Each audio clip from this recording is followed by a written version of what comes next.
Je m'amusais à jouer un peu ma guitare pour la qualif. C'est parti pour le débrief. Bonsoir les potos, j'espère que vous êtes en forme et bienvenue dans ce débrief à chaud qui sera consacré au match qui vient de s'achever à l'instant entre la jeunesse sportive de Kabylie et l'ASCO de Kara. La jeunesse sportive de Kabylie qui se qualifie pour la phase des poules. Match nul, un but partout ce soir à Sétif. Donc les Canaries ont composté leur billet pour accéder dans ces poules. On va vivre les poules cette année, c'est une bonne chose. Bravo et félicitations à l'équipe.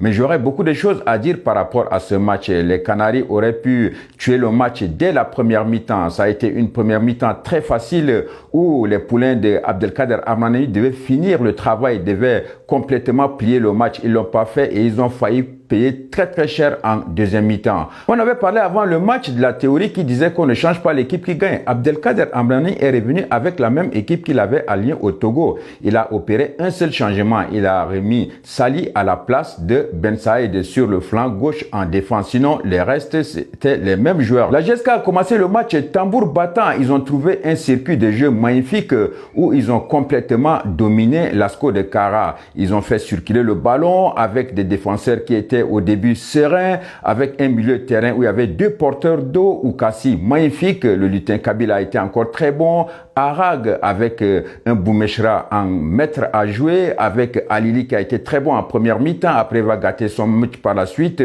avec un Ouattara aussi qui s'est montré disponible, et Bensa qui avait eu la chance de l'entraîneur de se rectifier parce qu'il avait complètement raté son match aller. Alors aujourd'hui, il n'a pas encore rectifié ses erreurs. On va parler de Bensa. La jeunesse sportive de Kabylie va trouver la faille très vite en première mi-temps. 17e minute de jeu, on prend les mêmes et on recommence. Le même trio qui avait brillé lors du second but à Lomé a encore frappé très fort. Alili va très bien mener le jeu de son côté gauche. Il va repiquer au centre. Il va s'appuyer sur Ouattara. Ouattara qui va glisser un petit ballon dans la surface pour Boumeshra. Boumeshra qui va ouvrir le score à la 17e minute. Très bonne récompense pour Boumeshra. Il avait fait un très bon match aller, il méritait de marquer, il n'a pas marqué. Cet après-midi, il a marqué son but. Il a été auteur d'un match magnifique. Les Canaries vont bien gérer le match jusqu'à la mi-temps. À noter la très bonne participation du latéral droit Gemrout qui a été vraiment une mobilette sur son couloir droit. Il a vraiment très bien appuyé les actions offensives de son équipe. Au retour des vestiaires, on pensait que la jeunesse sportive de Kabylie allait achever le travail. Moi, je m'attendais quand même à un festival de buts, mais coup de tonnerre. 55e minute, Alili va se faire expulser sur une faute stupide. Garçon, tu es qualifié depuis le match aller, tu mènes 1-0, tu es en seconde mi-temps du deuxième match et tu viens commettre une faute pro. Ça, c'est une faute professionnelle, une faute stupide qui a failli plomber le match. On n'était même pas sur une action de jeu, on était sur un ballon arrêté. Alili va commettre une faute stupide qui va lui valoir un carton rouge qui a failli coûter très cher à la jeunesse sportive de Kabylie. Il ne faut plus jamais commettre une pareille erreur la prochaine fois, Alili. Tu joues quand même à un niveau professionnel et tu dois faire très attention. Et franchement, ce carton rouge a fait complètement basculer le match. Pour moi, le jeu s'est arrêté dès lors que Alili avait pris le carton rouge. 55e minute. Il restait 35 minutes de jeu. Et imaginez, ça pouvait porter préjudice à l'équipe.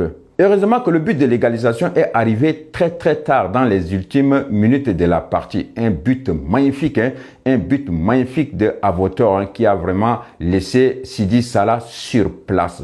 Mais avant le but égalisateur, normalement, Bensa qui a eu l'occasion de se racheter parce qu'il a complètement loupé son match aller. Bensa a complètement loupé l'occasion de tuer le match à 2-0. Sur cette action, l'ailier de la jeunesse sportive de Kabylie a complètement bouffé la feuille des matchs.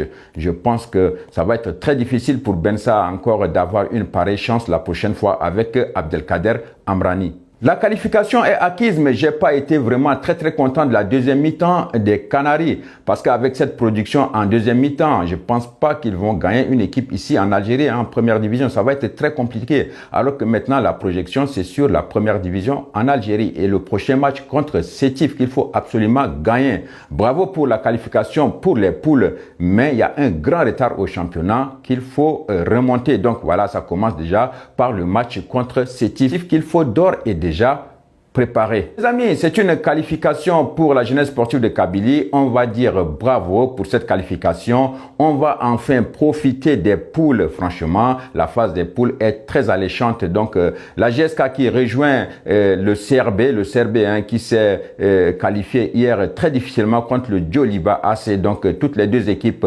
algériennes sont qualifiées pour la phase des poules. On va attendre le tirage au sort et on va suivre toutes les deux équipes lors de la phase des poules. Les amis, je vous souhaite de passer une excellente soirée. Ça a été un débrief à chaud du match qui vient de s'achever. On va revenir dans la semaine plus en détail sur beaucoup d'aspects.